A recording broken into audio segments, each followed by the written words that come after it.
नमस्कार, मैं एस्ट्रोलॉजर सीमा शर्मा अपनी एस्ट्रोलॉजी के YouTube चैनल पर आपका हार्दिक स्वागत करती हूँ।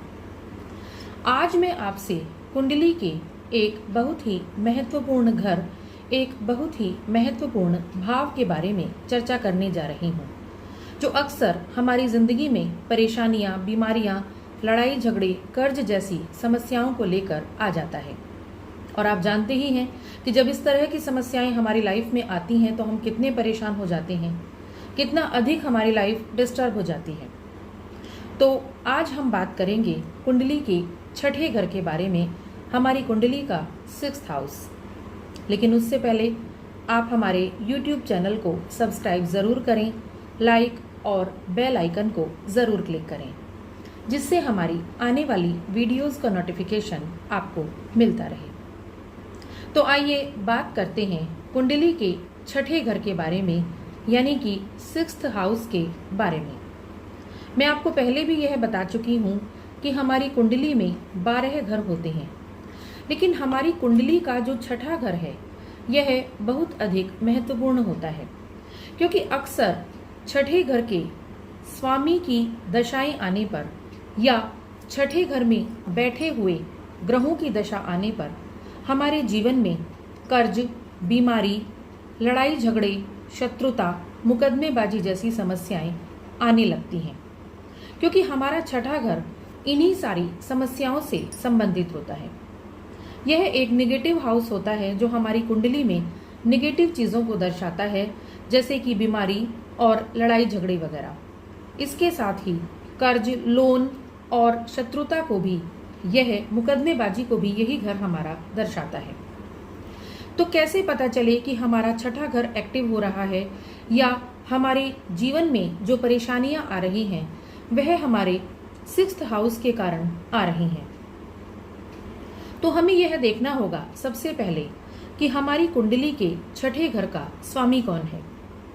यदि कभी भी हमारी जीवन में हमारी कुंडली के छठे घर के स्वामी की दशा आ जाती है तो अवश्य ही यह हमारी जिंदगी में एक उतार चढ़ाव, एक परेशानियां, एक भूचाल सा लेकर आ जाती है, क्योंकि हमारे ऊपर कर्जा बढ़ने लग जाता है, बीमारियां बढ़ने लग जाती हैं, लड़ाई झगड़े होने लग जाते हैं, हमारे आपसी संबंध खराब होने लग जाते हैं और कभी कभी हम मुकदमेबाजी में भी फंस जाते हैं। तो सबसे पहले तो हमें छठे घर के स्वामी को देखना होगा कि वह कहाँ पर बैठा है। इसके साथ ही यदि छठे घर में कोई ग्रह बैठा हुआ है तो हमको यह भी देखना होगा कि वह हमारी कुंडली के कौन से भाव से संबंधित है, वह हमारी कुंडली के कौन से घर का स्वामी है। हमारी कुंडली के छठे घर का स्वामी जब भी किसी दूसरे घर में बैठेगा तो उस घर से संबंधित परेशानियां या लड़ाई झगड़े हमारी लाइफ में लेकर आ सकता है। इसके साथ ही यदि किसी और घर का स्वामी हमारी कुंडली के छठे घर में बैठा होगा तो हमारी जिंदगी के उस संबंध से संबंधित, उस रिलेशन से संबंधित या जिंदगी के उस पहलू से संबंधित शत्रुताएं, परेशानियां, लड़ाई झगड़े या बीमारियां वगैरह लेकर आ जाता है।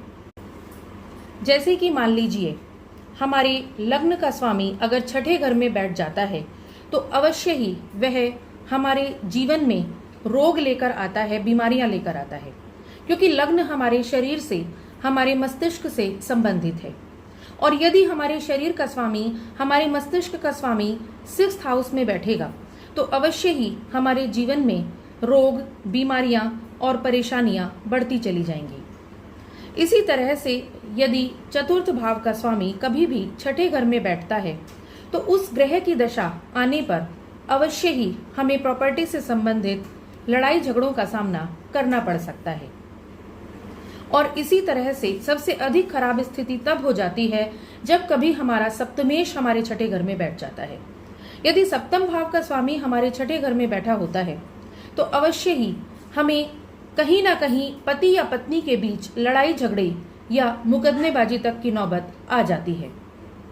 तो इसीलिए हमें देखना होगा कि हमारे कौन से घर का स्वामी हमारे छठे घर में बैठा हुआ है या हमारे छठे घर का स्वामी कहाँ पर बैठा हुआ है। जब दशमेश छठे घर में बैठता है तो अवश्य ही शत्रुओं के कारण हमारी जॉब में, हमारे बिजनेस में परेशानियां आती हैं या लड़ाई झगड़े या मुकदमेबाजी की जैसी स्थितियां आ जाती हैं। तो अगर आपकी लाइफ में इस तरह की परेशानियां आ रही हैं तो आप भी अपनी कुंडली के छठे घर का अध्ययन जरूर कराएं और देखें कि कहीं आपका छठा घर कुंडली का एक्टिव तो नहीं है, कहीं इस वजह से आपकी लाइफ में परेशानियां तो नहीं आ रही हैं। हमारा कॉन्टैक्ट नंबर हमारे डिस्क्रिप्शन बॉक्स में दिया होता है। यदि आपको भी अपनी कुंडली से संबंधित कोई समस्या आती है तो आप उस पर कॉल कर सकते हैं और अपनी कुंडली का विश्लेषण करा सकते हैं। आप हमारे YouTube चैनल को ज़रूर सब्सक्राइब करें, लाइक और बेल आइकन को ज़रूर क्लिक करें। धन्यवाद।